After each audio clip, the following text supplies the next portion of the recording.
Good afternoon to all. Good afternoon, ma'am. Good afternoon, ma'am. Good Good afternoon, afternoon, ma'am. ma'am. Okay, good afternoon. Okay, you're active ആണല്ലോ. Yes, ma'am. Okay, good afternoon. Anitha കഴിഞ്ഞ ക്ലാസ്സിൽ ഉണ്ടായിരുന്നല്ലോ, absent ആയിരുന്നല്ലോ. Yes, ma'am. ഹോസ്പിറ്റലിൽ പോയിരുന്നായിരുന്നു മോളെയും കൊണ്ട്. Okay. പിന്നെ എന്തൊക്കെയുണ്ട് വിശേഷം? എല്ലാവർക്കും സുഖാണോ? How are you all? സുഖം മാം, സുഖം. സുഖാണ്. Okay. കാരണം എൻജോയ് സുഖാണ്. എന്റെ ചുമയൊക്കെ മാറി. വിശ്വസിക്കുന്നു ഞാൻ. Okay. അപ്പൊ എല്ലാവരും ലഞ്ച് കഴിച്ചു അല്ലെ? ഓ 2:30 വന്നിട്ട് ലഞ്ച് കഴിച്ചോണ്ടിരിക്കുന്നല്ലേ? ഞാൻ എക്സ്പ്ലെയിൻ ചെയ്യാൻ പറഞ്ഞേ. ഇത്രേ ഉള്ളൂ കേട്ടോ. കഴിച്ചല്ലോ എല്ലാവരും? Yes, ma'am. കഴിച്ചു, ma'am.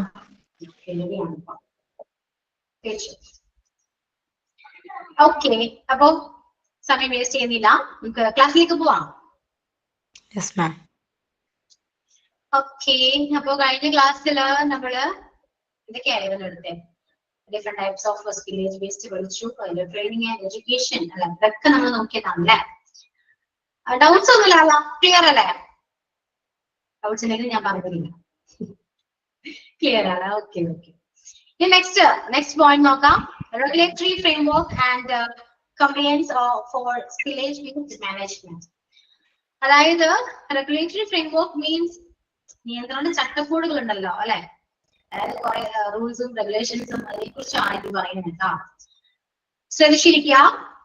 Spillage waste management in hospitals is based on a regulatory framework which aims to ensure compliance with environmental and public health guidelines. Here are some important features, aspects of the regulatory framework and complaints for spillage waste management. അതായത് ഹോസ്പിറ്റൽസിലെ പറയുന്ന spillage waste management, അതായത് എങ്ങനെ manage ചെയ്യുന്നു, അതായത് dispose ചെയ്യുന്നു എന്നുള്ളത് ഈ പറയുന്ന റെഗുലേഷൻസ് അല്ലെ, റൂൾസ് ആൻഡ് റെഗുലേഷൻസ് അല്ലെങ്കിൽ ഗൈഡ് ലൈൻസിനെ ബേസ് ചെയ്തുകൊണ്ടാണോ ഇതെല്ലാം ചെയ്യുന്നതെന്ന് നമ്മൾ എന്താ എൻഷുർ ചെയ്യേണ്ടത് ആവശ്യമാണ്. അപ്പൊ ഏതൊക്കെ റൂൾസ് ആണ് നമ്മൾ ഫോളോ ചെയ്യേണ്ടത് എന്നുള്ളതാണ് നമ്മൾ ഡിസ്കസ് ചെയ്യാൻ പോകുന്നത് കേട്ടോ. So here are some important features or important regulations given below. So listen carefully. The first point is federal and state regulations. Hospitals are subject to federal and state regulations governing the management and the disposal of dangerous waste that include spillage waste. Examples consist of the Resource Conservation and Recovery Act and the Occupational Safety and Health Administration Bloodborne Pathogens Standard. അതായത് നമ്മൾ ഈ പറയുന്ന ഒരുപാട് spillage waste നമുക്ക് ഉണ്ട് അല്ലെ, നമ്മൾ പഠിച്ചതാണ്. Different types of spillage waste നമ്മൾ പഠിച്ചതാണ്. അപ്പൊ ഇതൊക്കെ ഇങ്ങനെ ഡിസ്പോസ് ചെയ്യാം എന്നുള്ളത് നമ്മൾ പഠിച്ചതാണ് അല്ലെ. അത് ഈ പറയുന്ന റൂൾസും റെഗുലേഷൻസിനെ ഫോളോ ചെയ്തുകൊണ്ടാണ് നമ്മൾ ഡിസ്പോസ് ചെയ്യേണ്ടത് എന്നെല്ലാ കാര്യങ്ങളും നമ്മൾ പഠിച്ചതാണ്. സോ ഏതൊക്കെയാണ് ഈ പറയുന്ന റൂൾസും റെഗുലേഷൻസും എന്നാണ് നമ്മൾ ഡിസ്കസ് ചെയ്യാൻ പോകുന്നത്. അതിലെ ഒരു ആക്ട് ആണ് എന്താ ഈ പറയുന്ന resource conservation and recovery act, means RCRA. ഈ ആക്ട് പ്രകാരവും അതുപോലെ തന്നെ occupational safety and health administration or OSHA, Bloodborne Pathogens Standard, ഈ രണ്ട് റിസോഴ്സ് പ്രകാരമാണ് നമ്മൾ എന്ത് ഈ പറയുന്ന വേസ്റ്റ്, പറയുന്ന സ്പില്ലേജ് വേസ്റ്റ് നമ്മൾ ഡിസ്പോസ് ചെയ്യേണ്ടത്. അതായത് ഈ പറയുന്ന ഡേഞ്ചറസ് വേസ്റ്റ് നമ്മൾ ഡിസ്പോസ് ചെയ്യേണ്ടത് ഈ പറയുന്ന ആക്ട് പ്രകാരമാണ്. ക്ലിയർ? അതിലെ ഫസ്റ്റ് ആക്ട് ഏതാണ്? Resource conservation and recovery act എന്താണ്? ഈ പറയുന്ന ഡേഞ്ചറസ് വേസ്റ്റ്, ഓക്കെ, ഡേഞ്ചറസ് ആയ കുറച്ച് വേസ്റ്റ് ഉണ്ടല്ലോ, അറിയാലോ ഏതൊക്കെയാണ് ഡേഞ്ചറസ് വേസ്റ്റ് നമുക്ക് അറിയാലോ. സോ ഇതെല്ലാവരും നമ്മൾ ഈ പറയുന്ന ആക്ട് പ്രകാരം നമ്മൾ ഡിസ്പോസ് ചെയ്യേണ്ടതാണ്. റിസോഴ്സ് കൺസർവേഷൻ റിക്കവറി ആക്ട് എന്ന് പറയുന്നത് ഒരു നമ്മള് US വന്നിരിക്കുന്ന ഒരു ലോ ആണ്.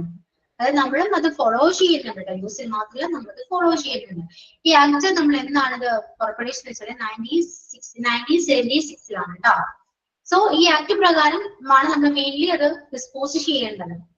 ഓക്കെ, അതുകൊണ്ട് തന്നെയാണ് എന്ത് OSHA എന്ന് പറയുന്നത് means occupational safety and health administration ആണ്. അതായത് ഇപ്പൊ ഇത് ക്ലീൻ ചെയ്യുന്ന പറയുന്ന സ്റ്റാഫ്സ് ഉണ്ടല്ലോ അല്ലെ, എംപ്ലോയീസ് ഉണ്ട്. സോ ആ എംപ്ലോയീസിന്റെ നമ്മള് അവരെ ഹെൽത്ത് അല്ലെ, ഹെൽത്തിനെ കുറച്ച് ഇമ്പോർട്ടൻസ് കൊടുത്തുകൊണ്ട് അവരെ സേഫ് ആണോ, അതായത് അതിലൂടെ പകരാൻ ചാൻസ് ഉള്ള ഈ ബ്ലഡ് ബോൺ പതോജൻസ് ഉണ്ടല്ലോ, സോ അതിലെല്ലാം നമ്മള് അത് എല്ലാം സെക്യൂർഡ് ചെയ്തുകൊണ്ട് പറയുന്ന ഈ പറയുന്ന വേസ്റ്റ് നമ്മൾ ക്ലീൻ ചെയ്യേണ്ടതാണ്. അതായത് ഈ പറയുന്ന സ്റ്റാഫ്സിന്, അതായത് എംപ്ലോയീസിനെ യാതൊരു തരത്തിലുള്ള ഡിസെഫക്റ്റീവ് ആയത് ഒരു കാരണവശാലും അതിലൂടെ ഇൻഫെക്ഷൻസോ അല്ലാതെ എന്തെങ്കിലും അസുഖങ്ങൾ വരാനോ ചാൻസ് ഉണ്ട്. അറിയാലോ, നമുക്ക് അറിയാം അത്രയും ഡേഞ്ചറസ് ആയ വേസ്റ്റ് ആണ് അവര് ഹാൻഡിൽ ചെയ്യുന്നത്, അവർ ഡിസ്പോസ് ചെയ്യുന്നത്. സോ അതിൽ നിന്ന് അങ്ങനെ അസുഖങ്ങൾ വരാൻ ചാൻസ് ഉണ്ടാകാൻ പാടില്ല. അപ്പൊ അതിന് വേണ്ട എക്യുപ്മെന്റ്സ് എല്ലാം തന്നെ ഫോളോ ചെയ്യേണ്ടതാണ്. സോ അങ്ങനെ ഒരു റൂൾ കൂടിയാണ് എന്ത് ഈ പറയുന്ന occupational safety and health administration means blood borne pathogen. എന്താണ് ബ്ലഡ് ബോൺ പതോജൻസ്? നമ്മൾ എവിടെയാ പഠിച്ചത്? ഏത് വില്ലേജ് ബേസിലാണ് നമ്മൾ പഠിച്ചത്? ഓർക്കുന്നുണ്ടോ? പറയൂ. ബ്ലഡ് ബോൺ പതോജൻസിനെ കുറിച്ച് നമ്മൾ ഏത് വില്ലേജ് ബേസിലാണ് പഠിച്ചത്? അത് എന്ത് തരം രോഗമാണ്, എന്തിലൂടെയാണ് അത് വരുന്നത്, എന്ത് വഴിയാണ് അത് വരുന്നത്? മറന്നുപോയോ നിങ്ങള്? പഠിച്ചത് മറക്കാണോ? Blood and body fluids village ബേസിലാണ് നമ്മൾ പഠിച്ചത്. കാരണം അതിലൂടെയാണ് എന്ത് ഈ പറയുന്ന നമുക്ക് ബ്ലഡിലൂടെ വരുന്ന ഇൻഫെക്ഷൻസ് വഴി വരുന്ന രോഗങ്ങൾ തടയാൻ വേണ്ടി അങ്ങനെ വരുന്ന പതോജൻസ് ആണല്ലോ, അപകടകാരികളാണ്. സോ അപ്പോ ഈ പറയുന്ന എന്താണ് നമ്മുടെ തൊഴിലാളികൾ അല്ലെങ്കിൽ എംപ്ലോയീസിന് സുരക്ഷിതത്വവും അല്ലെങ്കിൽ അവർക്ക് ആരോഗ്യകരമായ തൊഴിൽ സാഹചര്യങ്ങൾ ഉറപ്പുവരുത്തുക. പേജ് നമ്പർ ആരെങ്കിലും പറഞ്ഞെടുക്കാവോ? ഇത് മോഡ്യൂൾ 2 യൂണിറ്റ് 13 ആണ്, വില്ലേജ് വേസ്റ്റ് മാനേജ്മെന്റ് ആണ് ചാപ്റ്റർ വരുന്നത്.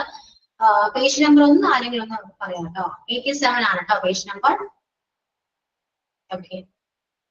അപ്പോ OSHA എന്ന് പറയുന്നത് അതിൽ വർക്ക് ചെയ്യുന്ന സ്റ്റാഫ്സിനെ അല്ലെങ്കിൽ എംപ്ലോയീസിന്റെ ഒരു സുരക്ഷിതത്വവും പിന്നെ എന്താണ് അവര് വർക്ക് ചെയ്യുന്ന ആ തൊഴിൽ സാഹചര്യങ്ങള് ആരോഗ്യകരമാണെന്ന് ഉറപ്പുവരുത്താൻ വേണ്ടിയിട്ടുള്ള ഒരു റൂളാണ്. സോ അതെല്ലാം ഫോളോ ചെയ്തുകൊണ്ട് മാത്രമായിരിക്കണം നമ്മൾ ഈ പറയുന്ന വില്ലേജ് വേസ്റ്റ് നമ്മൾ ഡിസ്പോസ് ചെയ്യേണ്ടത് അഥവാ മാനേജ് ചെയ്യേണ്ടത്. Okay, that's the first point. And the second one is എൻവയോൺമെന്റൽ പ്രൊട്ടക്ഷൻ ഏജൻസി ഗൈഡ്ലൈൻസ്. EPA എന്താണ്? ഇപ്പൊ ഞാൻ പറയുന്ന എല്ലാം ഇപ്പോ ഷോർട്ട് ഫോംസ് ഉണ്ടല്ലോ, OSHA, RCRA, ഇതൊക്കെ എന്തൊക്കെയാണ് അതിന്റെ എക്സ്പാൻഷനും അതിന്റെ ഷോർട്ട് ഫോംസും പഠിച്ചു വെക്കണം കേട്ടോ. അല്ലാതെ അത് എക്സ്പ്ലെയിൻ ചെയ്യാനുള്ള ക്വസ്റ്റ്യൻസ് ഒന്നും വരുന്നില്ല. എന്താണ് എന്ന് അറിഞ്ഞു വെക്കുക. അതിന്റെ എക്സ്പാൻഷൻ ആണെങ്കിലും എല്ലാം പഠിച്ചു വെക്കേണ്ടതാണ് കേട്ടോ. ഓക്കെ. അപ്പോ ഇനി എന്താണ് എൻവയോൺമെന്റൽ പ്രൊട്ടക്ഷൻ ഏജൻസി ഗൈഡ്ലൈൻസ്? അത് പ്രകാരവും നമ്മൾ ചെയ്യേണ്ടതാണ്. എന്തൊക്കെയാണെന്ന് നോക്കാം കേട്ടോ. The EPA provides instructions for the management and disposal of dangerous waste, including spillage waste. Hospitals must abide by these guidelines to keep away from fines and penalties. അതായത് ഈ പറയുന്ന എൻവയോൺമെന്റൽ protection agency guidelines പ്രകാരവും നമ്മൾ ഈ പറയുന്ന waste dispose ചെയ്യേണ്ടതാണ്. Okay, ഞാൻ കഴിഞ്ഞ ക്ലാസ്സിലൊക്കെ പറഞ്ഞിരുന്നു റൂൾസ് ആൻഡ് റെഗുലേഷൻസിന് ബേസ് ചെയ്തിട്ടാണ് നമ്മൾ ഡിസ്പോസ് ചെയ്യേണ്ടതെന്ന് പറഞ്ഞിരുന്നു. സോ അത് ആ റൂൾസ് ആണ് ഇവിടെ പറയുന്നത് കേട്ടോ. അപ്പൊ EPA ഗൈഡ്ലൈൻസ് പ്രകാരവും നമ്മൾ ഡിസ്പോസ് ചെയ്യേണ്ടതാണ്. സോ അഥവാ ഈ പറയുന്ന റൂൾസ് ബേസ് ചെയ്തിട്ട് അല്ലാതെയാണ് നമ്മൾ ഡിസ്പോസ് ചെയ്തെങ്കിൽ നമുക്ക് ഫൈൻസും പെനാൽറ്റീസും വരാനുള്ള ചാൻസ് ഉണ്ട്. സോ അത് മാക്സിമം ഒഴിവാക്കണമെങ്കിൽ നമ്മൾ ഈ പറയുന്ന റൂൾസ് ആൻഡ് റെഗുലേഷൻസ് പറയുന്ന ഗൈഡ്ലൈൻസും എല്ലാം ഫോളോ ചെയ്തുകൊണ്ട് മാത്രം ഈ പറയുന്ന ഡേഞ്ചറസ് വേസ്റ്റ് നമ്മൾ ഡിസ്പോസ് ചെയ്യേണ്ടതാണ്, അല്ലെങ്കിൽ മാനേജ് ചെയ്യേണ്ടതാണ്. സെക്കൻഡ് പോയിന്റ്, അബൈഡ് അറിയാലോ, ഒഴിവാക്കുക എന്നാണ് കേട്ടോ, സോറി പാലിക്കുക എന്നാണ്. Hospitals must abide by these guidelines to keep away from fines and penalties. Penalties ഫൈൻസും വരാൻ ചാൻസ് കൂടുതലാണ്. അത് എന്താണ് ഈ പറയുന്ന റൂൾസ് തെറ്റിക്കുകയാണെങ്കിൽ. സോ മാക്സിമം അത് നമ്മൾ എന്താ ഒബേ ചെയ്യുക. That's all. ഓക്കെ, അപ്പൊ ഈ രണ്ട് പോയിന്റ്സും ക്ലിയർ ആണോ? മനസ്സിലായോ? ഒരാൾക്ക് മാത്രമേ മനസ്സിലാവുള്ളൂ. മനസ്സിലാവുന്നുണ്ടല്ലോ? ക്ലിയർ അല്ലേ? Okay. And the third one is state and the local permits. Hospitals must get permits from state and the local authorities to handle and dispose of unsafe waste, including spillage waste.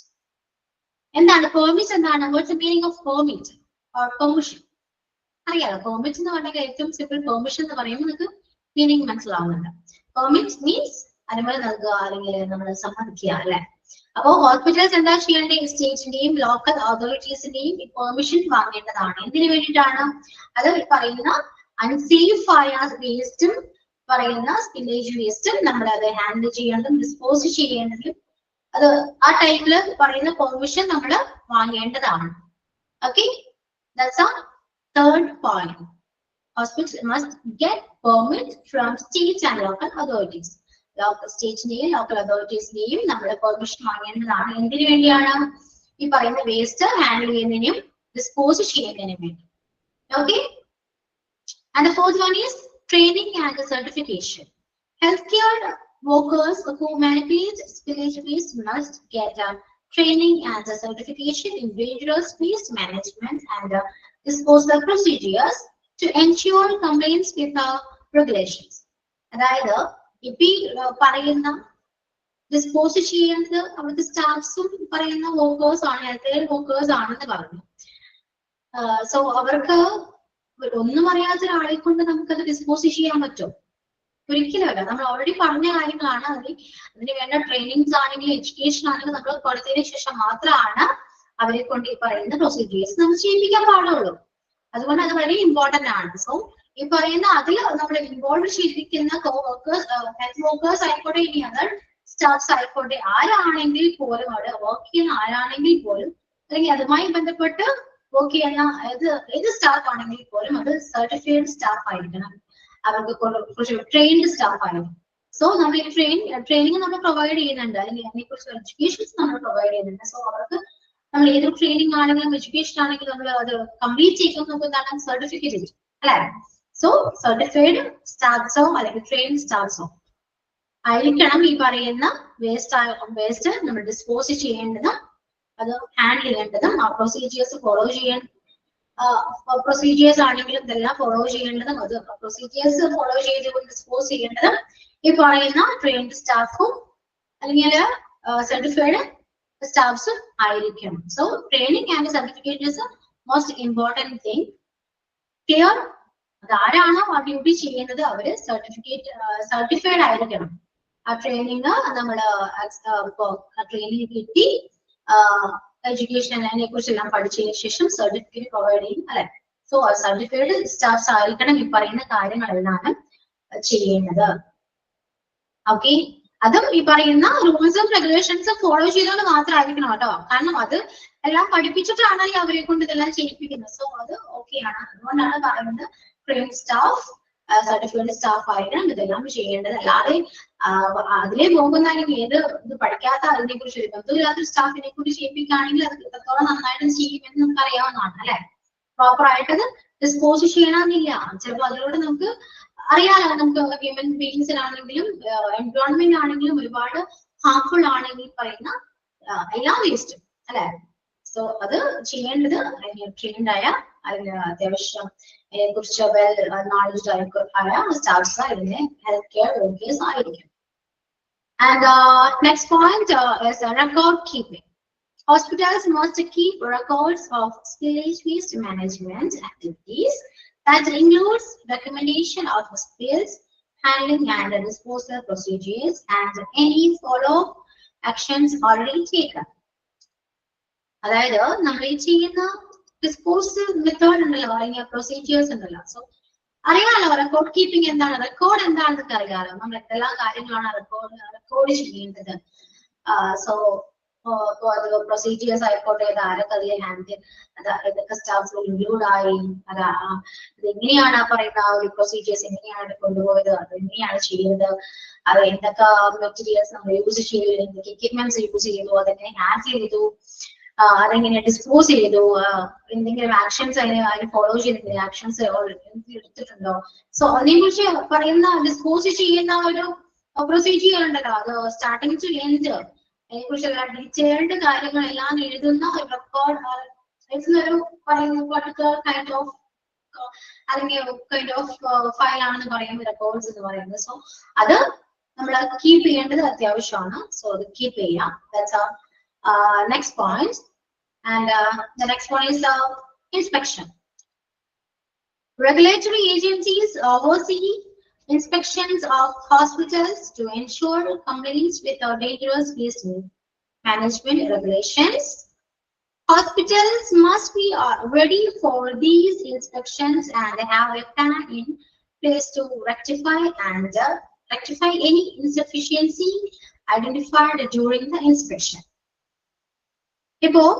ഇപ്പോ എന്താ പറയാ, ഇപ്പോ നമ്മൾ inspection ചെയ്യും. കാരണം ഇതെല്ലാം എങ്ങനെയാണ് dispose ചെയ്യുന്നത്, അല്ലെ? ഇത് പ്രോപ്പർ ആയിട്ടാണ് ഡിസ്പോസ് ചെയ്യേണ്ടത് എന്നുള്ള രീതിയിൽ ചെയ്യുന്ന അങ്ങനെയാണോ എന്ന് നമ്മൾ നോക്കാൻ വേണ്ടി ഇൻസ്പെക്ഷൻ ചെയ്യുന്നതാണ്, അല്ലെ?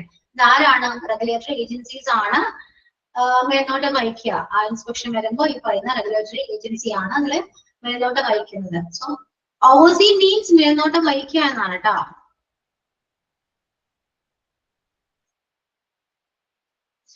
അതായത് നമ്മുടെ ഹോസ്പിറ്റൽസിൽ കറക്റ്റ് നല്ല രീതിയിലാണോ അല്ലെങ്കിൽ പ്രോപ്പർ ആയിട്ടാണോ പറയുന്ന സ്പില്ലേജ് വേസ്റ്റ് ഡിസ്പോസ് ചെയ്യുന്നത്, അതുപോലെ തന്നെ ഈ പറയുന്ന റൂൾസ് ആൻഡ് റെഗുലേഷൻസ് ഫോളോ ചെയ്തുകൊണ്ടാണോ ഡിസ്പോസ് ചെയ്യുന്നത് എന്ന് ഉറപ്പുവരുത്താൻ വേണ്ടിയാണ് പറയുന്ന റെഗുലേറ്ററി ഏജൻസീസ് ആ ഒരു ഇൻസ്പെക്ഷൻ പറയുന്ന ഏജൻസിയാണ്, അല്ലെ? ആശുപത്രികളുടെ ഹോസ്പിറ്റൽസിന്റെ ഇൻസ്പെക്ഷൻസിന് മേൽനോട്ടം വഹിക്കുന്നത് ഈ പറയുന്ന റെഗുലേറ്ററി ഏജൻസിയാണ്.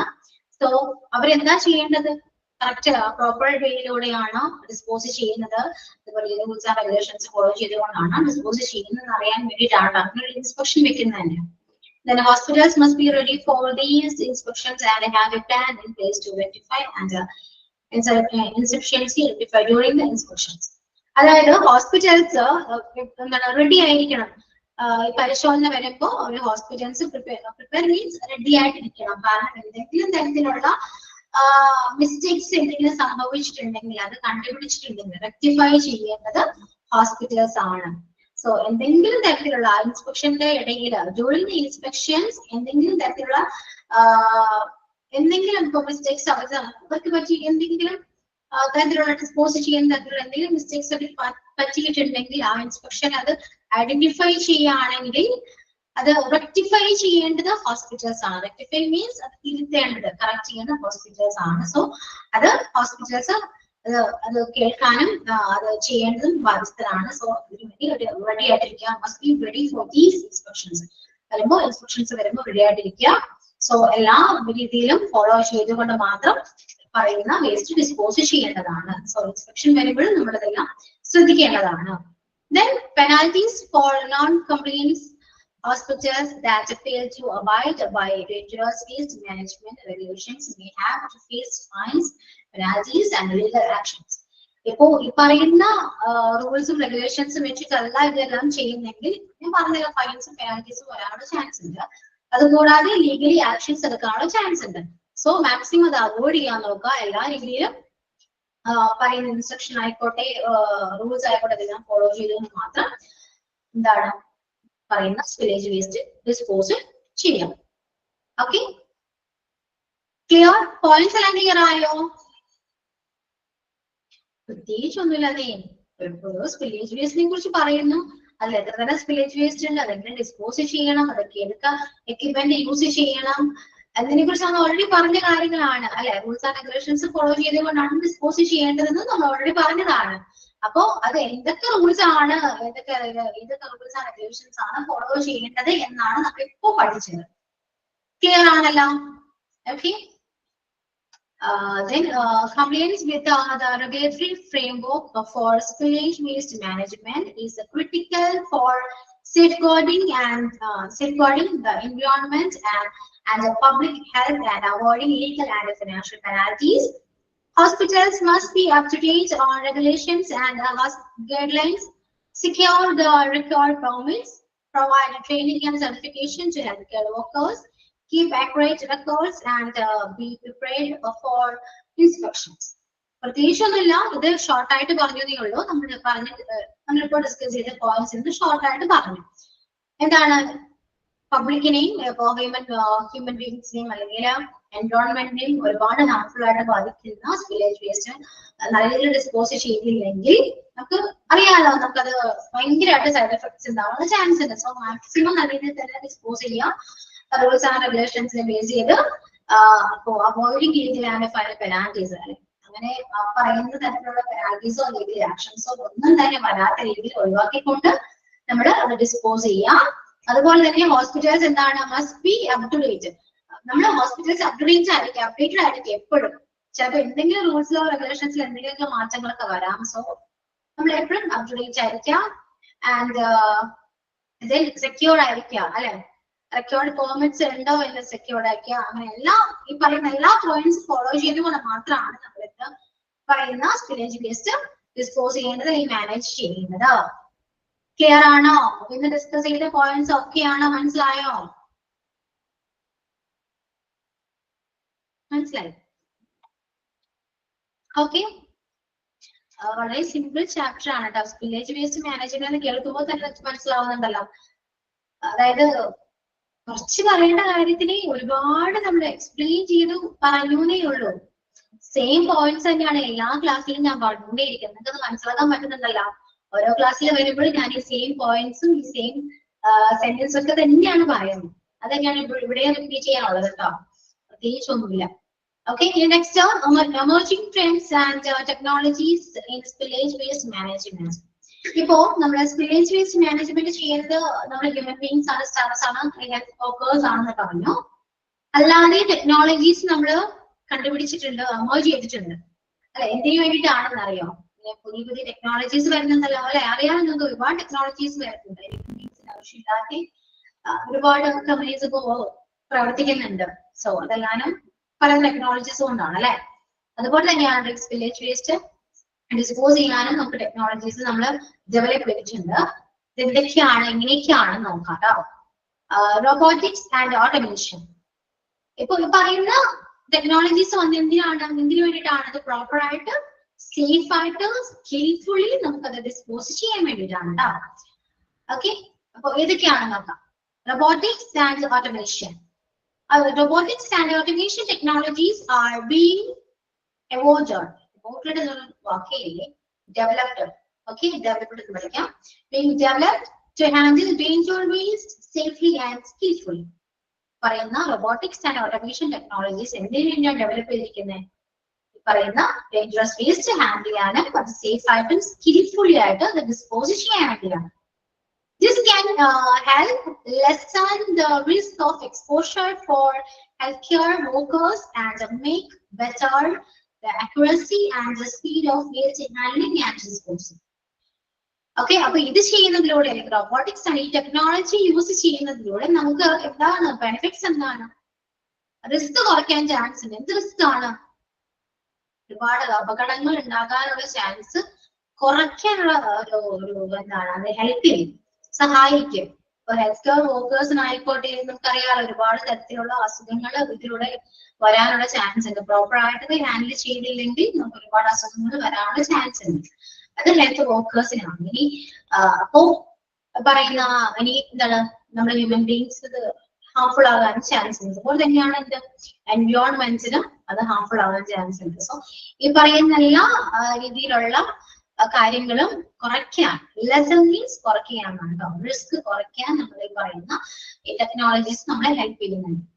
ഓക്കെ, അതുപോലെ തന്നെയാണ് ഇത് പെട്ടെന്ന് നമുക്ക് ഡിസ്പോസ് ചെയ്യാൻ പറ്റും. ഒരുപാട് നമ്മുടെ ഹ്യൂമൻ ബീങ്സ് ചെയ്യുന്നതിലും ഒരുപാട് കുറച്ച് സമയം എടുത്തുകൊണ്ട് തന്നെ നമുക്ക് സ്പീഡായിട്ട് തന്നെ പറയുന്ന വേസ്റ്റ് ഹാൻഡിൽ ചെയ്യാനും ഡിസ്പോസ് ചെയ്യാനും സാധിക്കുന്നതാണ്. ഓക്കെ, അത് അതിലേക്ക് വേണ്ടിയിട്ടാണ് നമ്മൾ ടെക്നോളജീസ് ഡെവലപ്പ് ചെയ്തിരിക്കുന്നത് അല്ലെങ്കിൽ എമർജ് ചെയ്തിരിക്കുന്നത്. കുറച്ച് ഈസിയാണ് കാര്യങ്ങൾ, കുറച്ച് ഈസിയാണ്, സിമ്പിൾ ആണ്, നമുക്ക് സേഫ് ആയിട്ട് തന്നെ ചെയ്യാവുന്ന പറ്റുന്നതാണ് കേട്ടോ. അതാണ് ദ ഫസ്റ്റ് പോയിന്റ്. ഏതാണ്? Robotics and automation. ഇതിനെ എല്ലാവരും ഹെഡിങ് മാത്രം പഠിക്കാം, ടോപ്പിക്കിന്റെ പോയിന്റ്സ് മാത്രം പഠിക്കാം. എക്സ്പ്ലനേഷൻ ജസ്റ്റ് അറിഞ്ഞു വെക്കാം മാത്രം മതി കേട്ടോ.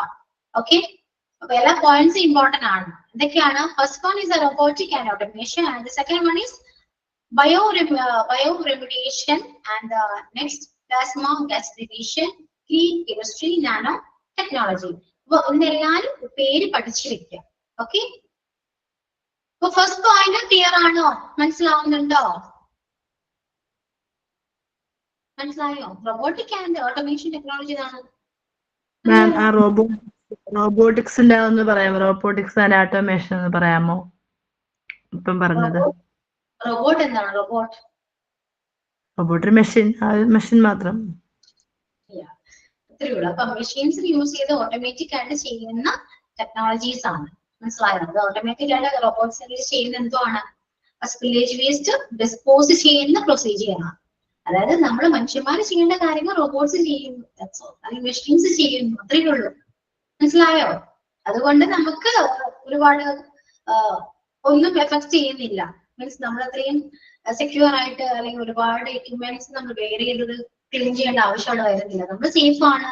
മനസ്സിലായോ? അതുകൊണ്ടാണ് സേഫ് ആയിട്ട് ഈ പറയുന്ന ഡേഞ്ചറസ് വേസ്റ്റ് ഹാൻഡിൽ ചെയ്യാൻ വേണ്ടിയിട്ടാണ് എന്ത് ഈ ടെക്നോളജീസ് എല്ലാം നമ്മൾ എമേർജ് ചെയ്തിരിക്കുന്നത്.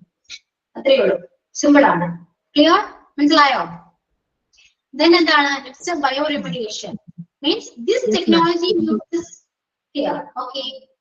And the second one bioremediation ആണ്. This technology uses natural biological process to break down dangerous waste. This can be an effective and environment friendly approach to spillage waste management. ഇനി അടുത്തൊരു technology ആണ് എന്ത്? ബയോറെമഡിയേഷൻ. ബയോറെമഡിയേഷൻ means എന്താണ് ഉദ്ദേശിക്കുന്നത്? നിങ്ങൾക്ക് പേര് കേൾക്കും എന്താണ് ഓർമ്മ വരുന്നത്? നിങ്ങൾക്ക് ഇതിന് മനസ്സിലാക്കാൻ പറ്റുന്നുണ്ടോ? എക്കോ ഫ്രണ്ട്ലി ആയിട്ടായിരിക്കും. ഓക്കെ. മീൻസ് ഒരുപാട് തരത്തിലുള്ള കെമിക്കൽസ് ഒന്നും യൂസ് ചെയ്തുകൊണ്ടായിരിക്കില്ല അത് ബ്രേക്ക് ഡൗൺ ചെയ്യുക, മീൻസ് ഡിസ്പോസ് ചെയ്യുന്നത്. ബയോളജിക്കൽ പ്രോസസ് ത്രൂ ആണ് കേട്ടോ. Okay. And biological composing biological process through ആണ് നമ്മൾ ഈ പറയുന്ന ഡേഞ്ചറസ് വേസ്റ്റ് അല്ലെങ്കിൽ സ്പില്ലേജ് വേസ്റ്റ് നമ്മൾ ഡിസ്പോസ് ചെയ്യേണ്ടത്. അപ്പൊ ഇത് this can be an effective and environment friendly approach ആണ്. അതായത് നമുക്ക് പ്രകൃതിക്കോ അല്ലെങ്കിൽ നമുക്ക് മറ്റു തരത്തിലോ പെട്ടെന്ന് ഹാർംഫുൾ ആകുന്നില്ല. അതായത് ബയോളജിക്കൽ, അതായത് എക്കോ ഫ്രണ്ട്ലി ആയിട്ടാണ് നമ്മളിത് ഡിസ്പോസ് ചെയ്യുന്നത്. വേറെ തരത്തിലുള്ള കെമിക്കൽസോ കാര്യങ്ങളൊന്നും തന്നെ യൂസ് ചെയ്യാതെ എക്കോ ഫ്രണ്ട്ലി ആയിട്ട് അല്ലെങ്കിൽ നാച്ചുറൽ ബയോളജിക്കൽ പ്രോസസ് ത്രൂ ആണ് നമ്മളിത് ചെയ്യുന്നത്. അതുകൊണ്ട് തന്നെ എൻവയോൺമെന്റിനോ അല്ലെങ്കിൽ അതർ ഹ്യൂമൻ ബീങ്സിനോ ഒരു തരത്തിലുള്ള സൈഡ് എഫക്ട്സോ കാര്യങ്ങളോ ഒന്നും തന്നെ സംഭവിക്കുന്നില്ല. ക്ലിയർ? അപ്പൊ ആ രീതിയിൽ നമുക്ക് ഈ പറയുന്ന വേസ്റ്റ് ഡിസ്പോസ് ചെയ്യാവുന്നതാണ്. So that's the second part. And the next one is plasma gasification. Plasma gasification is a process that uses high temperature to break down unsafe waste, including spillage waste, into its constituent components. This technology can minimize the volume of waste, lessen the risk of exposure to dangerous substances, and regain valuable materials for reuse. അതായത് plasma gasification means അതൊരു ഈ process എന്ന് പറയുന്നത് temperature ഉയർന്ന താപനിലയിൽ നമ്മൾ അത് ഉയർന്ന താപനില വെച്ച് യൂസ് ചെയ്തുകൊണ്ട് പറയുന്ന വേസ്റ്റ് നമ്മൾ ഡിസ്പോസ് ചെയ്യുന്ന ഒരു പ്രോസസ് ആണ് കേട്ടോ. ഓക്കെ. ഹൈ ടെമ്പറേച്ചർ ആണ് അവിടെ യൂസ് ചെയ്യുന്ന, ഹൈ ടെമ്പറേച്ചർ ആണ്. സോ ആ ടെമ്പറേച്ചറിനെ യൂസ് ചെയ്തുകൊണ്ടാണ് നമ്മൾ ഡിസ്പോസ് ചെയ്യുന്നത്. ഓക്കെ. ഏത് തരത്തിലുള്ള സ്പില്ലേജ് വേസ്റ്റ് ആയിക്കോട്ടെ, unsafe waste or spillage waste, we can use the plasma gasification process and the process that uses high temperature to dispose the spillage waste. Okay. High temperature വെച്ച് use ചെയ്തുകൊണ്ടാണ് നമ്മുടെ spillage waste dispose ചെയ്യുന്നത്. ഈ technology കൊണ്ട് എന്താ ഉണ്ടാവുക? ഈ പറയുന്ന മിനിമൈസ് ചെയ്യും എന്ത്? Volume of waste. വേസ്റ്റിന്റെ ആ ഒരു വോളിയം, ഒരുപാട് വേസ്റ്റ് ഉണ്ടെങ്കിൽ അത് വോളിയം കുറച്ചുകൂടി മിനിമൈസ് ചെയ്യും. ഈ പ്രൊസീജിയർ ത്രൂ മിനിമൈസ് ചെയ്യും volume of waste. And lesson risk അതുപോലെ തന്നെ സെയിം തന്നെയാണ്. ഡേഞ്ചറസ് സബ്സ്റ്റാൻസിന് ബേസ് ചെയ്ത് വരുന്ന എക്സ്പോഷറിന്റെ റിസ്ക് കുറയ്ക്കാനും ഈ ടെക്നോളജി നമ്മളെ ഹെൽപ്പ് ചെയ്യുന്നുണ്ട്. അതുപോലെ തന്നെ റീഗെയിൻ വാല്യുബിൾ മെറ്റൽസ്, എന്തെങ്കിലും വാല്യുബിൾ ആയ മെറ്റീരിയൽസ് നമ്മൾ ഫൗണ്ട് ചെയ്തിട്ടുണ്ടെങ്കിൽ അത് റീയൂസ് ചെയ്യാനും ഇതിലൂടെ പറ്റും. ഓക്കെ. അപ്പൊ ഇതാണ് എന്താ പ്ലാസ്മ ഗ്യാസിഫിക്കേഷൻ. ഗ്യാസിഫിക്കേഷൻ എന്ന് കേൾക്കുമ്പോൾ തന്നെ ഓർക്കുക ഒരു ഗ്യാസ് ആണ്. It's A kind of temperature. Okay. അത് വഴിയാണ് നമ്മൾ പറയുന്ന വേസ്റ്റ് ഡിസ്പോസ് ചെയ്യുന്നത്. ക്ലിയർ ആണോ? And next one is green chemistry. Green chemistry is an approach to chemical design and production that aims to reducing the use and generation of dangerous substances. This can help bring down the amount of dangerous waste produced, including leakage waste. The green chemistry means green chemistry എന്ന് പറയുന്നത് chemical design ആണ്. Chemical materials use ചെയ്തുകൊണ്ടാണ് നമ്മൾ ഈ പറയുന്ന waste dispose ചെയ്യുന്നത്. Okay, ഇതെന്താണ് reduce the use and regeneration of dangerous substance. ഒരുപാട് dangerous substance ഉണ്ടാകുന്ന തടയുന്നത് അത് reduce ചെയ്യും ഈ പറയുന്ന chemical procedures അല്ല chemical procedures വെച്ച് നമ്മൾ dispose ചെയ്യുന്നത് വരെ. Okay, and this can help bring down the amount of dangerous waste produced. Dangerous waste produce ചെയ്യുന്നത് കുറയ്ക്കാനും ഇതുവഴി സഹായിക്കുന്നതാണ്. അത് ഇങ്ങനത്തെ വേസ്റ്റ് ആയിക്കോട്ടെ. ഇപ്പൊ വേസ്റ്റ് നമ്മൾ ഡിസ്പോസ് ചെയ്യുമ്പോൾ ഈ പറയുന്ന കെമിക്കൽ മെറ്റീരിയൽസ് അല്ലെങ്കിൽ കെമിക്കൽ ഡിസൈൻസ് അല്ലെ, എന്താണ് കെമിക്കൽ ഡിസൈൻ? എന്താണ് കെമിക്കൽ ഡിസൈൻ? എന്താണ് ഉദ്ദേശിക്കുന്നത്? രാസവസ്തുക്കളുടെ രൂപകൽപ്പന പ്രകാരമാണ് അല്ലെ. രാസവസ്തുക്കൾ വെച്ചിട്ട് നമ്മൾ ഡിസൈൻ ചെയ്യുന്ന ആ ഒരു പ്രൊസീജിയർ ആണ്. അതായത് കെമിക്കൽ ആണ് യൂസ് ചെയ്യുന്നത്, അത്രയേ ഉള്ളൂ. കെമിക്കൽ യൂസ് ചെയ്തുകൊണ്ട് നമ്മൾ എന്താണ് ഈ പറയുന്ന സ്പില്ലേജ് വേസ്റ്റ് ഡിസ്പോസ് ചെയ്യുന്നത്. സെയിം തന്നെയാണ് അതും പറയുന്ന ഒരുപാട് ഡേഞ്ചറസ് വേസ്റ്റ് പ്രൊഡ്യൂസ് ചെയ്യുന്നത് കുറയ്ക്കുന്നുണ്ട്. ഓക്കെ, ദെൻ നെക്സ്റ്റ് എന്താണ് nano technology. And nanotechnology is being developed to give more effective and environmental friendly solution for dangerous waste management, which includes spillage waste. For example, nanoparticles can be used selectively to bind hazardous substances, making them easier to eliminate and dispose of safely. ഈ പറയുന്ന nano ടെക്നോളജിയും നമ്മൾ environment friendly ആണ്, അതായത് eco friendly ആണ്, eco friendly solution ആണ്. Dangerous വേസ്റ്റിനെതിരെ നമ്മൾ dispose ചെയ്യുമ്പോൾ ഡേഞ്ചറസ് വേസ്റ്റ് അല്ലെങ്കിൽ സ്പില്ലേജ് വേസ്റ്റ്, ഡേഞ്ചറായ സ്പില്ലേജ് വേസ്റ്റ് നമ്മൾ ഡിസ്പോസ് ചെയ്യുന്നത് ഈ പറയുന്ന എക്കോ ഫ്രണ്ട്ലി ആയ നാനോ ടെക്നോളജി വഴിയാണെങ്കിൽ കുറച്ചുകൂടെ ഇതെന്താണ് നമുക്ക് നമ്മൾ നേരത്തെ പറഞ്ഞ പോലെ ബയോ റെമഡിയേഷൻ പോലെ നമുക്ക് അത്രയും ഹാർംഫുൾ ആയിരിക്കില്ല. അതായത് എക്കോ ഫ്രണ്ട്ലി ആണല്ലോ. അത് ഇവിടെ ചെയ്യുന്നത് നാനോ പാർട്ടിക്കിൾസ് യൂസ് ചെയ്തുകൊണ്ടാണ് നമ്മൾ ഡിസ്പോസ് ചെയ്യുന്നത്. നാനോ പാർട്ടിക്കിൾസ് എന്ന് പറയുമ്പോൾ വളരെ മൈന്യൂട്ട് ആയിട്ടുള്ള പാർട്ടിക്കിൾസ് അല്ലേ, അത്തരത്തിലുള്ള കുറച്ച് എക്യുപ്മെന്റ്സ് യൂസ് ചെയ്തുകൊണ്ടാണ്, മെറ്റീരിയൽസ് യൂസ് ചെയ്തുകൊണ്ടാണ് നമ്മൾ ഡിസ്പോസ് ചെയ്യുന്നത്. അത് സെലക്റ്റീവ് ആയിട്ടുകൊണ്ടാണ്, സെലക്റ്റീവ് ഹസാർഡ്സിനെ ബേസ് ചെയ്തിട്ടാണ്. ഇപ്പൊ നമുക്ക് ഒരുപാട് സ്പില്ലേജ് വേസ്റ്റ് ഉണ്ട്, അതിൽ സെലക്റ്റീവ് ചെയ്ത് അല്ലെങ്കിൽ സെലക്ട് ചെയ്തിട്ട് അതിൽ ഏതൊക്കെ നാനോ പാർട്ടിക്കിൾസ് യൂസ് ചെയ്യണം എന്ന് നോക്കിയിട്ടാണ് നമ്മൾ എന്താ ഡിസ്പോസ് ചെയ്യുന്നത്. എല്ലാ സ്പില്ലേജ് വേസ്റ്റിനും ഒരു സെയിം പ്രൊസീജിയർ അല്ല ഈ നാനോ ടെക്നോളജി നമ്മൾ യൂസ് ചെയ്യുന്നത്. Nano particles can be used selectively to bind hazards substances, making them easier to eliminate and dispose safely. Selective ആയിട്ട് സെലക്ട് ചെയ്തിട്ട് അതിലൂടെയാണ് നാനോ പാർട്ടിക്കിൾസ് വെച്ച് യൂസ് ചെയ്ത് ഡിസ്പോസ് ചെയ്യുന്നത്.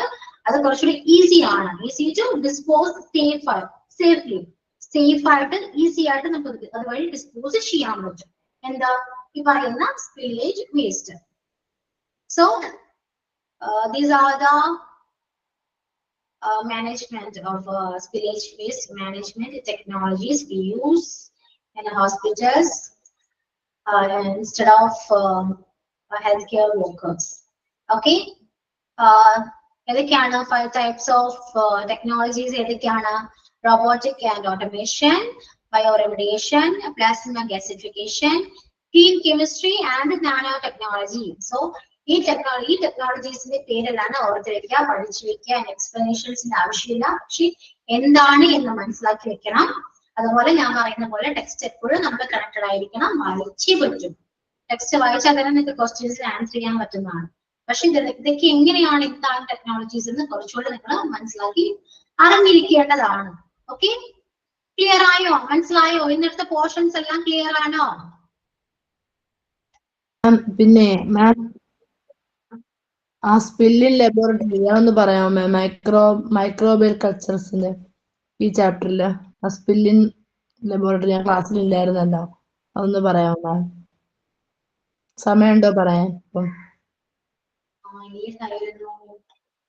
Page number 85 ma'am. ആ റേഡിയോ ആക്റ്റീവ് സ്പില്ലേജ് കഴിഞ്ഞിട്ടുള്ളത്. Radioactive sixth ma'am. Spilling laboratory area, microbial cultures are there. Yes ma'am yes ma'am. ആ ക്ലാസ്സിൽ നിന്ന് മോളെ ഹോസ്പിറ്റലിൽ പോയത്, മോൾക്ക് മൂക്കൊലിപ്പൊക്കെ ആയിരുന്നു, അങ്ങനെ കൊണ്ടുപോയി കയറാൻ പറ്റിയില്ല. ഒന്ന് പറയാമോ മാം? സമയമുണ്ടോ പറയാൻ? ഓക്കെ പറയാം. Okay ma'am. ഓക്കെ, അപ്പോ ഇപ്പോ എടുത്ത പോർഷൻസ് എല്ലാം ബാക്കി എല്ലാവർക്കും ക്ലിയർ ആയോ? നമ്മുടെ ചാപ്റ്റർ കംപ്ലീറ്റ് ആയി. ലാസ്റ്റ് പോർഷൻ ആണ് നമ്മൾ ഇന്നത്തെ ക്ലാസ് ഡിസ്കസ് ചെയ്തത്. ക്ലിയർ ആണോ? ഡൗട്ട്സ് ഒന്നുമില്ലല്ലോ? നന്നായിട്ട് വായിച്ചു നോക്കാം കേട്ടോ. സ്പില്ലേജ് ബേസ് ചെയ്ത് തന്നെയാണ് പറയുന്നത്. സെയിം പ്രൊസീജിയർ തന്നെയാണ്. ഇത് ജസ്റ്റ് വായിച്ചാൽ തന്നെ മനസ്സിലാവും. ക്ലാസ് എടുക്കുമ്പോൾ കേട്ടപ്പോൾ തന്നെ മനസ്സിലായല്ലോ സെയിം പ്രൊസീജിയേഴ്സ് ആണ്. പറയുന്നതെല്ലാം സെയിം കാര്യങ്ങളാണ്. പ്രത്യേകിച്ചൊന്നും അതിൽ ഒന്നുമില്ല. ഓക്കെ, അതുകൊണ്ട് വളരെ ഒരു സിമ്പിൾ ചാപ്റ്റർ ആണ് കേട്ടോ. അപ്പോൾ ഈ ഹാജർ ഡൗട്ട് നമുക്ക് ക്ലിയർ ചെയ്യാം. The sixth one, spill laboratory area microbial cultures. എന്താണ് യൂസ് PP എന്താണ് അറിയാലോ? Personal protective equipment. എല്ലാവർക്കും ഡൗട്ട്സ് ഉണ്ടോ? Okay okay. അപ്പോ അതായത് ഇവിടെ ശ്രദ്ധിക്കാം. നമ്മൾ പറഞ്ഞല്ലോ, നമ്മൾ ഓരോ സ്പില്ലേജ് വേസ്റ്റ് നമ്മൾ ക്ലീൻ ചെയ്യുമ്പോഴും അല്ലെങ്കിൽ നമ്മൾ അത് ഡിസ്പോസ് ചെയ്യും, അല്ലെങ്കിൽ എവിടെയാണോ സ്പില്ലേജ് വേസ്റ്റ്, എവിടെയാണോ ആ ഏരിയ കോട്ടൺ ഏരിയ നമ്മൾ എന്തായാലും ക്ലീൻ ചെയ്യണം അല്ലെ? അപ്പൊ ക്ലീൻ ചെയ്യുമ്പോൾ നമ്മൾ യൂസ് ചെയ്യുന്ന എന്തൊക്കെയാണ്? PP കിറ്റ്സ് നമ്മൾ യൂസ് ചെയ്യാറുണ്ട് അല്ലെ? പേഴ്സണൽ പ്രൊട്ടക്റ്റീവ് എക്യുപ്മെന്റ് ആണ് PP കിറ്റ്സ്. എന്തൊക്കെയാണ് അത്? കോട്ട് ആയിക്കോട്ടെ, അല്ലെങ്കിൽ പറയുന്ന എന്താണ് നമ്മൾ ധരിക്കുന്ന അല്ലെ, എപ്പോഴാവാം, കോട്ടാകാം, എന്താകാം, അതും പറയുന്ന കെമിക്കൽ റെസിസ്റ്റന്റ് ഗ്ലൗസ് ആയിക്കോട്ടെ, അല്ലെങ്കിൽ ഗ്ലാസ് ആയിക്കോട്ടെ, മാസ്ക് ആയിക്കോട്ടെ. മാസ്ക് ആണ്. സോ ഇതെല്ലാം നമ്മൾ എന്താ ചെയ്യണ്ടേ? ക്ലീൻ ചെയ്യണമല്ലോ. PP കിറ്റ് എന്താ നമ്മൾ ക്ലീൻ ചെയ്യണമല്ലോ. ഇപ്പൊ PP കിറ്റും പറയുന്ന പോലെ ഒരു സ്പില്ലേജ് വേസ്റ്റ് അല്ലേ? കാരണം നമ്മൾ അത് ക്ലീൻ ചെയ്യാൻ വേണ്ടി യൂസ് ചെയ്ത കുറച്ച് എക്യുപ്മെന്റ്സ് ആണ്. അത് that's also A spillage waste. അതിൽ കൂടെ നമ്മൾ ക്ലീൻ ചെയ്യണം. കാരണം എന്താണ്? അതിലും നമ്മൾ ക്ലീൻ ചെയ്ത സമയത്ത് അതിലൂടെയും നമുക്ക് അസുഖങ്ങൾ വരാനുള്ള ചാൻസ് ഉണ്ട്. സോ അത് ചിലപ്പോൾ അത് ക്ലീൻ ചെയ്യേണ്ടി വരും. ക്ലീൻ ചെയ്തതിനു ശേഷമാണല്ലോ നമ്മൾ ഡിസ്പോസ് ചെയ്യാം അല്ലെ? ഏത് സ്പില്ലേജ് വേസ്റ്റ് നമ്മൾ ക്ലീൻ ചെയ്തതിനു ശേഷമാണ് ഡിസ്പോസ് ചെയ്യുന്നത്. അതുകൊണ്ട് തന്നെ നമ്മൾ ലാബിൽ യൂസ് ചെയ്തതായിക്കോട്ടെ, അല്ലെങ്കിൽ ക്ലീൻ ചെയ്യാൻ യൂസ് ചെയ്തതായിക്കോട്ടെ, ഏത് തരത്തിലുള്ള PP കിറ്റ് ആണെങ്കിൽ നമുക്ക് ഡിസ്പോസ് ചെയ്യണം. ഡിസ്പോസ് ചെയ്യണമെങ്കിൽ നമ്മൾ എന്താ ചെയ്യാം? ഇത് ക്ലീൻ ചെയ്യണമല്ലോ. ഡിസ്പോസ് ചെയ്യണം, നമ്മൾ ക്ലീൻ ചെയ്യണം. അതൊക്കെ ഈ പറയുന്ന PP കിറ്റ്സ് നമ്മൾ ഇങ്ങനെ ക്ലീൻ ചെയ്യണം അല്ലെ? Cover the spill with the absorbent material drenched in right disinfectant. ഈ പറയുന്ന PP കിറ്റ് നമ്മൾ എന്താണ്? ഒരു കെമിക്കൽ സൊല്യൂഷൻ അല്ലെങ്കിൽ കെമിക്കൽ മെറ്റീരിയല് നമ്മൾ ഡ്രെയിൻ ചെയ്യുക. ഡ്രെയിൻ മീൻസ് മുക്കി വെക്കണം, നനയ്ക്കണം. അങ്ങനെയുള്ളത് ക്ലീൻ ചെയ്യുക അല്ലെ? നനയ്ക്കണം. അപ്പൊ എന്ത് സൊല്യൂഷൻ ആണ്? Hypochloride solution with a concentration of 1% available chlorine, 80% ethanol. Hypochloride solution എന്ന് പറയുന്നത് 1% ക്ലോറിനും 80% എത്തനോളും കൂടെ അടങ്ങിയ ഒരു സൊല്യൂഷൻ ആണ് എന്താ ഹൈപ്പോക്ലോറൈഡ് സൊല്യൂഷൻ എന്ന് പറയുന്നത്. അപ്പൊ ആ സൊല്യൂഷൻ വെച്ചിട്ടാണ് നമ്മൾ ഈ പറയുന്ന PP കിറ്റ് ഡ്രെയിൻ ചെയ്യേണ്ടത്. അതായത് നമ്മൾ ഈ പറയുന്ന എക്യുപ്മെന്റ്സ് മീൻസ് PP കിറ്റ് ഏതെങ്കിലും ഒരു എവിടെയാണ് നമ്മളിന്ന് പറയുന്നത്, ഏതെങ്കിലും ഒരു നനച്ചു വെക്കുമല്ലോ നമ്മളല്ലേ? ആ സൊല്യൂഷൻ വെച്ചിട്ട് നനച്ചു വെക്കുക. എത്ര സമയം വെക്കണം? 10 to 30 minutes നമ്മളത് നനച്ചു വെക്കാം.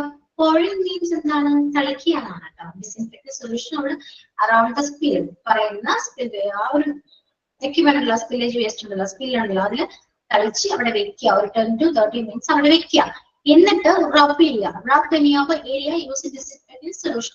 ആ സൊല്യൂഷൻ വെച്ചിട്ട് ആ ഏരിയ റബ് ചെയ്യുക. ഓക്കെ, ദെൻ അത് ക്ലീൻ ആയി. മനസ്സിലായോ? ആ സൊല്യൂഷൻ വെച്ചപ്പോൾ ക്ലീൻ ആയി.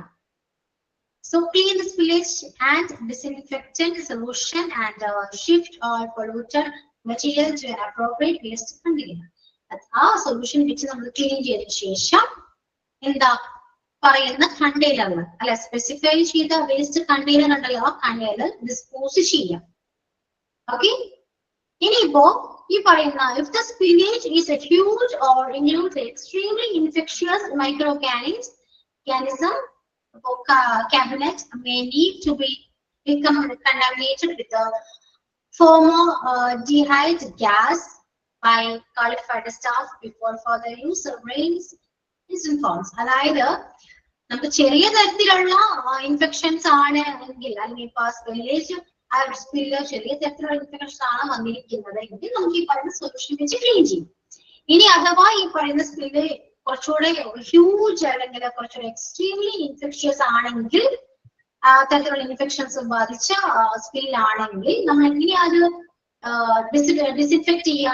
ഈ പറയുന്ന ഫോർമൽഡിഹൈഡ് ഗ്യാസ് യൂസ് ചെയ്തിട്ടാണ് നമ്മൾ ഈ പറയുന്ന സ്പില്ല് ഡിസിൻഫെക്ട് ചെയ്യേണ്ടത്. അത് ക്വാളിഫൈഡ് ആയ സ്റ്റാഫ് വേണത് ഹാൻഡിൽ ചെയ്യാൻ, അല്ലാതെ വേറെ ആർക്കും ഹാൻഡിൽ ചെയ്യാൻ പറ്റില്ല. Qualified staff before further use. കണ്ടോ, ക്വാളിഫൈഡ് സ്റ്റാഫ് ആയിരിക്കണം ഈ പറയുന്ന ഫോർമൽഡിഹൈഡ് ഗ്യാസ് വെച്ച് ഡിസിൻഫെക്ട് ചെയ്യേണ്ടത്. അപ്പൊ ഒരുപാട് ഇൻഫെക്റ്റഡ് ആയ സ്കില്ല് ക്ലീൻ ചെയ്യണത് ഈ പറയുന്ന കെമിക്കൽ സൊല്യൂഷൻ വെച്ചിട്ടല്ല. എങ്ങനെയാണ്? ഫോർമൽഡിഹൈഡ് ഗ്യാസ് യൂസ് ചെയ്തുകൊണ്ടാണ് അത് ക്ലീൻ ചെയ്യുന്നത്. സോ ഈ പറയുന്ന സ്പില്ല് ക്ലീൻ ചെയ്തതിനു ശേഷം ഏതാണ് വേസ്റ്റ് കണ്ടെയ്നർ അല്ലെ, ആ കണ്ടെയ്നറിൽ പോയി ഡിസ്പോസ് ചെയ്യണം. ഇത്രയേ ഉള്ളൂ. PPKit നമ്മള് ക്ലീൻ ചെയ്യാതെ ഡിസ്പോസ് ചെയ്യുന്നതാണ് എന്ത് 6th എന്ന് പറയുന്നത്. ക്ലിയർ ആണോ? മനസ്സിലായോ? ഇത്രയേ ഉള്ളൂ. ഇനി എന്തായിരുന്നു അടുത്ത ഡൗട്ട്? എന്തായിരുന്നു? Thank you ma'am. ഇനി നെക്സ്റ്റ് ഡൗട്ട് ആരോ പറഞ്ഞല്ലോ. മാം നന്ദിനിയാണ് ma'am. Good afternoon ma'am. Chemical spillage മാനേജ്മെന്റില് മറ്റേ ഇഫ് മൈനർ അല്ലെങ്കിൽ മേജർ അല്ലെങ്കിൽ നമുക്ക് മോക്ക് ക്വസ്റ്റ്യൻസിൽ ഒരു ക്വസ്റ്റ്യൻ ഉണ്ടായിരുന്നു മാം. അപ്പൊ ഫസ്റ്റ് സ്റ്റെപ്പ് എന്താണ് നമ്മൾ ചെയ്യുന്നതെന്ന്. അപ്പൊ അതിന് ഓപ്ഷൻസിൽ നോട്ടിഫൈ അതേഴ്സും ഉണ്ടായിരുന്നു, ഐസൊലേറ്റഡും ഉണ്ടായിരുന്നു. പക്ഷെ ഞാൻ നോട്ടിഫൈ അതേഴ്സ് ആയിരുന്നു ഞാൻ കൊടുത്തത്. പക്ഷെ അത് തെറ്റായിരുന്നു. അത് എന്തുകൊണ്ടാണ് മാം? ഐസൊലേറ്റഡ് ഏരിയ ഡൺ PPE അതായിരുന്നു അതിന്റെ കറക്റ്റ് ആൻസർ. ഏതായിരുന്നു? കെമിക്കൽ സ്പില്ലേജ് മൈനർ കേസ് ആണെങ്കിൽ നമ്മൾ ചെയ്യേണ്ടത് എന്തായിരുന്നു? What is the first step done in minor case എന്ന് പറഞ്ഞായിരുന്നു ക്വസ്റ്റ്യൻ. സോ അതിൽ ഞാൻ നോട്ടിഫൈ അതേഴ്സ് ആയിരുന്നു ഞാൻ കൊടുത്തത്. ബട്ട് ആൻസർ വന്നിരിക്കുന്ന ഐസൊലേറ്റഡ് ഏരിയ ആയിരുന്നു. അപ്പൊ അതെനിക്കൊരു കൺഫ്യൂഷൻ ആയിപ്പോയി മാം. അതാ ഞാൻ ചോദിച്ചത്. ഓക്കെ, ഈ ക്ലാസിഫിക്കേഷൻ നോക്കിയേ. ഇതില് ഇഫ് മൈനർ ആണെങ്കിൽ ഇഫ് മേജർ ആണെങ്കിൽ എന്തൊക്കെയാണ് ചെയ്യേണ്ടതാണ്? ഇഫ് മൈനർ ആണെങ്കിൽ ചെയ്യേണ്ടത് എന്താണ്? Other immediately comprising of A safety officer. Okay, അതുണ്ട്. അതിനുശേഷം വരുന്നത് എന്താണ്? ഐസൊലേറ്റ് ഏരിയ ആണോ? ഇങ്ങനെയല്ലേ വരുന്നത്? മൈനർ ആണ്. എനിക്ക് തോന്നുന്നു നന്ദിനി അത് എഴുതിയത് മേജർ വെച്ചിട്ടായിരിക്കാം. ക്വസ്റ്റ്യൻ ശ്രദ്ധിക്കൂ. മേജർ ക്വസ്റ്റ്യൻ മൈനർ തന്നെ ആയിരുന്നു. ക്വസ്റ്റ്യൻ മൈനർ തന്നെ ആയിരുന്നു. അപ്പം അതിൽ ഓപ്ഷൻസിനകത്ത് നോട്ടിഫൈ അതേഴ്സ്, ഐസൊലേറ്റഡ് ഏരിയ, അതും കൂടി 2 ഓപ്ഷൻസും ഉണ്ടായിരുന്നു. ബട്ട് നോട്ടിഫൈ അതേഴ്സ് ആയിരുന്നു നമ്മുടെ ടെക്സ്റ്റ് ബുക്ക്. ഞാൻ സത്യം പറഞ്ഞ ടെക്സ്റ്റ് ബുക്ക് ഫുള്ളും അന്നേരം ഞാൻ ആ പോർഷൻസ് വായിച്ചിട്ടാണ്. മാമിന്റെ ഇതുപോലെ അല്ല, പിക്ചർ പോലെ അല്ല മാം ഇവിടെ കിടക്കുന്നത് നമ്മുടെ ടെക്സ്റ്റ് ബുക്കിൽ.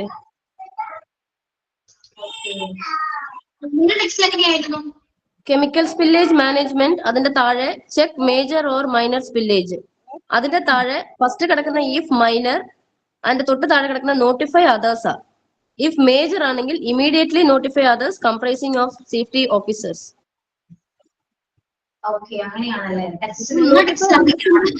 നോട്ടിഫൈ അതേഴ്സിന്റെ താഴെയാണ് isolated area done non PPE എന്ന് പറഞ്ഞാണ് കിടക്കുന്നത്. അപ്പോ നിങ്ങളുടെ ടെക്സ്റ്റിൽ എനിക്ക് തോന്നുന്നു ഇഫ് മൈനറും ഇഫ് മേജറും ആണെങ്കിൽ രണ്ടിലും ഫസ്റ്റ് വരുന്നത് നോട്ടിഫൈ അതേഴ്സ് തന്നെയാണോ? അതെ മാം. ഞാൻ വേണമെങ്കിൽ ഒരു പിക്ചർ ഇപ്പൊ വേണമെങ്കിൽ എടുത്തു കാണിക്കാം. ഞാൻ സ്ക്രീൻ ഒന്ന് കാണിക്കാം മാം.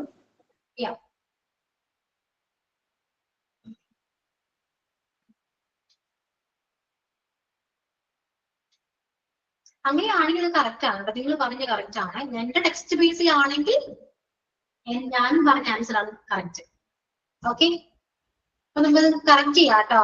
ചെക്ക് ചെയ്യുന്നുണ്ട്, കറക്റ്റ് ചെയ്യാവേ. നന്ദിനി കുറച്ച് സൂം ചെയ്യാവോ? കാണുന്നില്ലല്ലോ.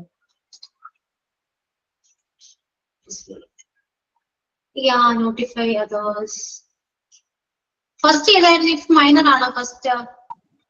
അതെ മാം. ഓക്കെ, മേജർ താഴെ എന്തായിരുന്നു? Immediately notify others comprising of safety officers. Okay, അപ്പൊ 2 ഓപ്ഷൻ സെയിം തന്നെയാണ്. അപ്പൊ എന്റെ മിസ്റ്റേക്ക് ആണ്. അപ്പൊ ഞങ്ങൾ ടെക്സ്റ്റിനെ ബേസ് ചെയ്തിട്ടാണ് ക്വസ്റ്റ്യൻ തരുന്നത് കേട്ടോ. അതുകൊണ്ടാണ് കറക്റ്റ് ചെയ്യാൻ. അപ്പൊ നന്ദിനി പറഞ്ഞ ആൻസർ ആണ് കറക്റ്റ് കേട്ടോ. ഞാൻ കറക്റ്റ് നോട്ടിഫൈ അതേഴ്സ് എന്നായിരുന്നു ആൻസർ അല്ലേ? അതെ അതെ, അങ്ങനെയാണെങ്കിൽ അതാണ് ആൻസർ. ടെക്സ്റ്റ് ബേസ് ചെയ്തിട്ടാണെങ്കിൽ അതാണ് ആൻസർ കേട്ടോ. Okay ma'am. ആക്ച്വലി ടെക്സ്റ്റ് റെഫറൻസിന് ശേഷമായിരുന്നു ഞാൻ ആ ഇത് മോക്ക് ക്വസ്റ്റ്യൻ അറ്റൻഡ് ചെയ്തത്. ഓക്കെ, ഇങ്ങനെ എന്തെങ്കിലും മിസ്റ്റേക്സ് വരുന്നുണ്ടെങ്കിൽ അത് ഇൻഫോം ചെയ്യണം കേട്ടോ. Okay, okay. അപ്പൊ എക്സാമിന് ഇപ്പോ ഏതായിരിക്കും വരിക, ടെക്സ്റ്റ് എന്നാണോ? ടെക്സ്റ്റ് എന്നാണ്. ടെക്സ്റ്റ് മീൻസ് നിങ്ങൾ ഗ്രേഡ് വാങ്ങിച്ചിട്ടുണ്ടല്ലോ അല്ലെ?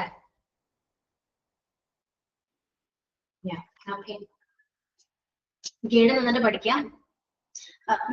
ഇൻട്രൊഡക്ഷൻ ക്ലാസ്സിൽ ജയദേവ് സാർ എല്ലാ കാര്യങ്ങളും നിങ്ങളോട് പറഞ്ഞിട്ടുണ്ടല്ലോ അല്ലെ? അത് വെച്ച് ഫോളോ ചെയ്യാൻ നോക്കാട്ടോ. ഓക്കെ, അപ്പൊ ഈ പറഞ്ഞത് ഞാൻ കറക്റ്റ് ചെയ്യാം. കഴിഞ്ഞ ക്ലാസ്സിലെ മോക്ക് ടെസ്റ്റ് ആയിരുന്നു അത്, ആണോ? കഴിഞ്ഞ ക്ലാസ് ആണ്. ഓക്കെ, ഞാൻ ചെക്ക് ചെയ്യാം. ജസ്റ്റ് വെയിറ്റ് ചെയ്യാവോ?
മാം സ്ക്രീൻ സൂം ചെയ്യാമോ മാം? താഴോട്ട് സ്ക്രോൾ ചെയ്യാമോ?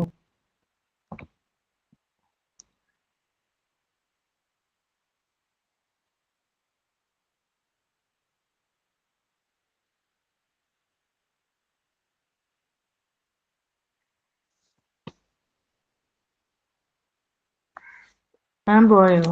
ഹലോ?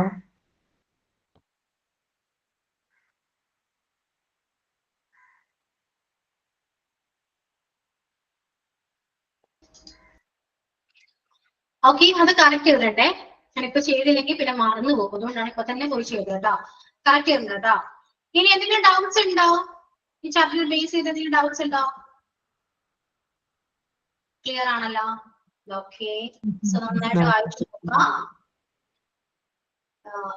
എന്റെ ടെക്സ്റ്റ് നിങ്ങളുടെ ടെക്സ്റ്റ് നല്ല വ്യത്യാസം ഉണ്ടല്ലേ? Yes ma'am. ചെറിയ ചെറിയ വ്യത്യാസങ്ങളുണ്ട്. അപ്പൊ നന്നായിട്ട് വായിക്കാം കേട്ടോ. ടെക്സ്റ്റ് നന്നായിട്ട് വായിക്കാം. എങ്ങനെയുണ്ടായിരുന്നു ചാപ്റ്റർ? എങ്ങനെയുണ്ടായിരുന്നു? സിമ്പിൾ ആണോ? പാടാ, ടഫാ. ടഫാണോ? അങ്ങനെ ടഫ് ഇല്ല കേട്ടോ. നന്നായിട്ട് പഠിക്കൂ. പഠിക്കാനൊന്നുമില്ല, ജസ്റ്റ് മനസ്സിലാക്കി വെക്കൂ. അതായത് ഇപ്പൊ ഒരു ഹോസ്പിറ്റലിൽ നമ്മൾ വർക്ക് ചെയ്യാണ്, അവിടെ എന്തൊക്കെ തരത്തിലുള്ള വേസ്റ്റ് വരുന്നുണ്ട് ഇത് ചിന്തിച്ചു നോക്കിയാൽ നിങ്ങൾ ജസ്റ്റ് ഒന്ന് ഇമാജിൻ ചെയ്യും. നമ്മളൊരു ഹോസ്പിറ്റൽ വർക്ക് ചെയ്യുന്ന ചാർട്ട് ഒന്ന് കാണിക്കാം.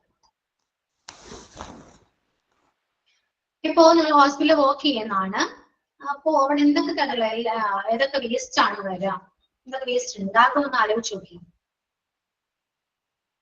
അപ്പൊ ആ വേസ്റ്റിനെ കുറിച്ചാണ് നമ്മൾ പഠിച്ചത് അല്ലെ. എത്ര തരം വേസ്റ്റ് ഉണ്ട് അറിയൂ? എത്ര തരം വേസ്റ്റ് ആവുള്ളേ? ഇതൊന്നും മിണ്ടാത്തേ. എത്ര തരം വേസ്റ്റ് ഉണ്ട്? അടുക്കട്ടില്ല, അപ്പൊ ഒന്നും വായിക്കുന്നില്ല അല്ലേ? 7 തരം വേസ്റ്റ് ഉണ്ടല്ലോ. അപ്പൊ അതൊക്കെ എങ്ങനെയാണ് നമ്മൾ ക്ലീൻ ചെയ്യുക? ക്ലീൻ ചെയ്യണമല്ലോ അല്ലെ. ക്ലീൻ ചെയ്യാതെ ഡിസ്പോസ് ചെയ്യാൻ പാടില്ല. അങ്ങനെ ഡിസ്പോസ് ചെയ്യുകയാണെങ്കിൽ ഇപ്പൊ സപ്പോസ് ആ വേസ്റ്റ് ക്ലീൻ ചെയ്യാതെ നമ്മൾ ഡിസ്പോസ് ചെയ്തു എന്ന് വിചാരിക്കും, അതിലൂടെ നമ്മുടെ എൻവയോൺമെന്റ് എന്തൊക്കെ തരം ഇഷ്യൂസ് ഉണ്ടാകാം, എന്തൊക്കെ തരം സൈഡ് എഫക്ട്സ് വരാൻ ചാൻസ് ഉണ്ട് അല്ലെ. പ്രകൃതിക്ക് ആയിക്കോട്ടെ, നമുക്ക് മനുഷ്യന്മാർക്ക് ആയിക്കോട്ടെ ഒരുപാട് സൈഡ് എഫക്ട്സ് വരാൻ ചാൻസ് ഉണ്ട് അല്ലെ.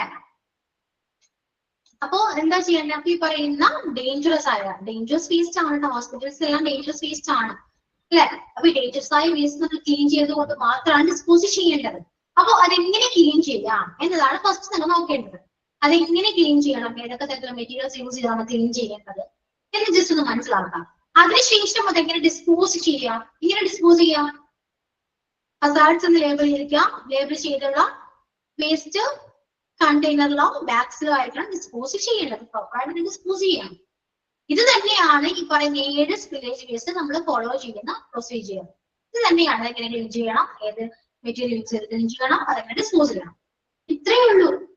ഇത് തന്നെ നമ്മൾ ശരിക്കും പറയുകയാണെങ്കിൽ ഒരു സ്പില്ലേജ് വേസ്റ്റ് മാത്രം പഠിക്കേണ്ടതായിട്ടുള്ളൂ എന്ന് തോന്നുന്നു. ബാക്കി എല്ലാം സെയിം പ്രൊസീജിയർ തന്നെയാണ്. ക്ലിയർ? നന്നായിട്ടൊന്ന് വായിക്കൂ, നന്നായിട്ട് വായിച്ച് പഠിക്കൂ കേട്ടോ. ശരിയല്ലേ ഞാൻ പറഞ്ഞത്? കറക്റ്റ് അല്ലേ? അത്രയേ ഉള്ളൂ. സ്പില്ലേജ് വേസ്റ്റ് ഇതാണ്, സിമ്പിൾ ചാപ്റ്റർ ആണ്. എനിക്ക് തോന്നുന്നു നമ്മള് ഗ്രൂപ്പായിട്ട് ഇരുന്ന് പഠിക്കുമ്പോ കുറച്ചുകൂടെ സിമ്പിൾ ആയിട്ട് നമുക്ക് മനസ്സിലാക്കാൻ പറ്റും കേട്ടോ. നിങ്ങൾ വാട്സ്ആപ്പ് ഗ്രൂപ്പ് ഉണ്ടോ നിങ്ങൾക്ക്? ഉണ്ടല്ലോ എല്ലാവർക്കും അല്ലെ? ഇല്ലേ? വാട്സ്ആപ്പ് ഗ്രൂപ്പ് ഉണ്ടല്ലോ അല്ലെ? അപ്പൊ നിങ്ങൾ എല്ലാവരും കൂടെ ഒന്ന് ഡിസ്കസ് ചെയ്താൽ മതി. കാരണം ക്ലാസ്സിൽ എല്ലാവർക്കും കുറച്ചു പേർക്ക് മനസ്സിലായവരുണ്ടാകും. സോ അവര് പറയുമ്പോൾ എന്നേക്കാൾ നന്നായിട്ട് ചിലപ്പോൾ അവർ എക്സ്പ്ലെയിൻ ചെയ്തെന്ന് വരും. മനസ്സിലായോ? ഞാൻ അത്ര പെർഫെക്റ്റ് ഒന്നും അല്ല കേട്ടോ, ഞാനത് പറയുന്നുണ്ട് അല്ലെ. ഞാൻ അത്ര പെർഫെക്റ്റ് ഒന്നും അല്ല. സോ എന്നേക്കാൾ നന്നായിട്ട് എക്സ്പ്ലെയിൻ ചെയ്യാൻ അറിയാവുന്നവരും നിങ്ങളുടെ ക്ലാസ്സിൽ ഉണ്ടാകും. ചിലപ്പോ എന്നേക്കാൾ ഇപ്പോ ഞാൻ പറഞ്ഞതിൽ കൂടാതെ ഇൻഫർമേഷൻസും അതിലൂടെ കിട്ടാം. അതുകൊണ്ട് ഗ്രൂപ്പായിട്ട് പഠിക്കുമ്പോൾ കുറച്ചുകൂടെ സിമ്പിൾ ആണ്, പഠിക്കാനും സിമ്പിൾ ആണ്. അങ്ങനെ പറഞ്ഞു പഠിക്കുമ്പോൾ നമുക്ക് പെട്ടെന്ന് അത് ഓർമ്മയിൽ ഉണ്ടാകും, മനസ്സിലാക്കാൻ പറ്റും. Okay, clear? അപ്പൊ നമ്മുടെ ഈ ചാപ്റ്റർ കംപ്ലീറ്റ് ആയിട്ടുണ്ട്. നെക്സ്റ്റ് ക്ലാസ്സിൽ വരുമ്പോൾ നമുക്ക് നെക്സ്റ്റ് ചാപ്റ്റർ ഡിസ്കസ് ചെയ്യാവുന്നതാണ്. ഈ നെക്സ്റ്റ് ചാപ്റ്റർ എന്ന് പറയുമ്പോൾ ചാപ്റ്റർ 8 ആണ് കേട്ടോ. ഡയാലിസിസ് ആണ് എടുക്കുന്നത്. സോ അതിനെ കുറിച്ചിട്ടൊന്ന് ജസ്റ്റ് നോക്കിയിട്ടേ വരും. എന്താണ് ഡയാലിസിസ്, എന്താണ് എന്ന് ജസ്റ്റ് ഒന്ന് മനസ്സിലാക്കിയിട്ട് വരും. ഓക്കെ, ഓക്കെ ആണോ? എല്ലാവരും എന്റെ ക്ലാസ്സില? കുറച്ചു പേർക്ക് പോയി, ബോറടിച്ചിട്ട് പോയി. Okay, so it's time to wind up today's class. Okay, thank you all. See you on next class. Okay, bye. Thank you, ma'am.